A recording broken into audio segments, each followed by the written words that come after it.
Oh, how has that come along? Well, it's got the one soaking in there after it's been scrubbed. Sprayed and scrubbed, I should say. Rinsed, and then stuck in the bleach there, so hopefully that'll clean it up a lot better. So it appears as though David is about halfway through bleaching, scrubbing, and rinsing the artificial coral sections. That should give us time to get back in and continue to clean the inside of the aquarium, in particular the front and the back panels. This tank has two filter systems on it, one that drains via external overflows at the ends of the tank down into a biological filter. The second system draws through the bottom of the tank via this strainer, and in turn that water goes all the way outside to a water pump, passes through a refrigeration unit, comes back in underneath the aquarium, into a canister filter, and then back up into the tank. And with all that filtration, I still feel we don't have enough water movement within the tank, which is why we're here today dealing with an algae problem.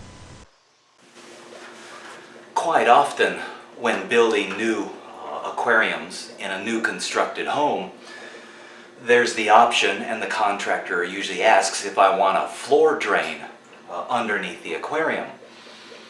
And in most situations I don't need it, because once a saltwater tank is set up, you're only taking out partial amounts of water for the water change, so there's no real need to have a floor drain.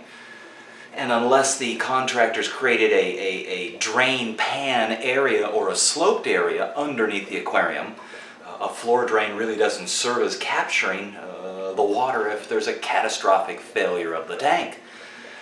In this particular situation, the floor drain in this aquarium does offer a benefit, and that is I can drain water directly from the tank into the floor drain if I'm siphoning the gravel or draining a large percentage of water.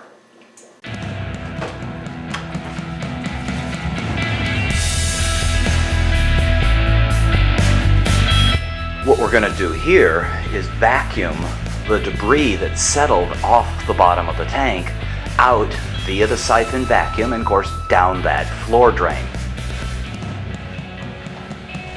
A siphon vacuum typically consists of a wider diameter vacuum tube connected to a smaller diameter siphon line.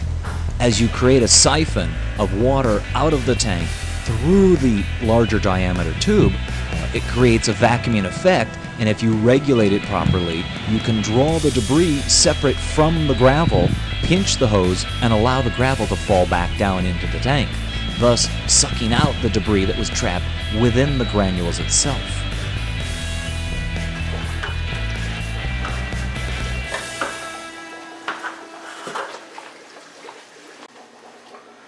So we pulled the coral sculptures out of the tank. They're outside being bleached and cleaned. We've wiped the inside of the tank. We cleaned the corners. We vacuumed the gravel. And in the whole process, we've dropped the water level quite a bit. Now we do have new water to do a water change, and we're planning on doing a 100-gallon water change. This being a 200 and some odd gallon tank, it's a little on the radical side, but we're also trying to dilute whatever is encouraging this algae problem. Namely, it's the result of such a massive amount of fish food that goes into the tank that the water is very fertile. And so the only way to eliminate that fertility is to dilute it via a big water change.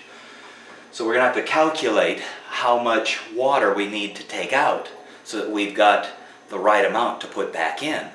And considering we've only got 100 gallons to put back in, hopefully we're going to calculate it correctly. So I have scrapes and blood to prove it. Blood? How'd you manage to get blood? This stuff's like real coral, man. Poor baby. It's part of the job, I guess. Yeah.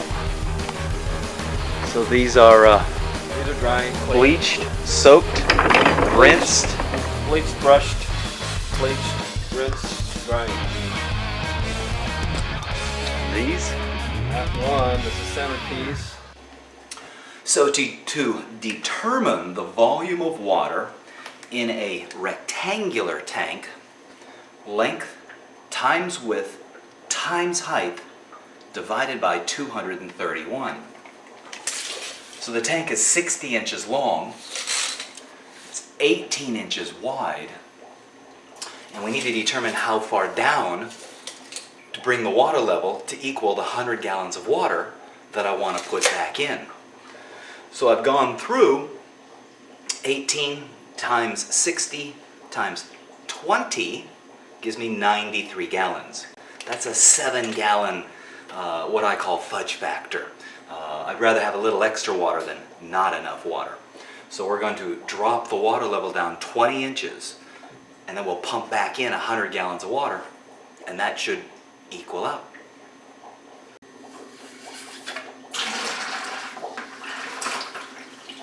So it appears as though David's advanced on cleaning the corals rather quickly, so we need to move to the next step. We're going to try to remove the eel from the aquarium. And we want to put him in a bucket of water from the tank that he's coming from. Keep in mind, this is not just an ordinary eel. This is a golden or banana eel.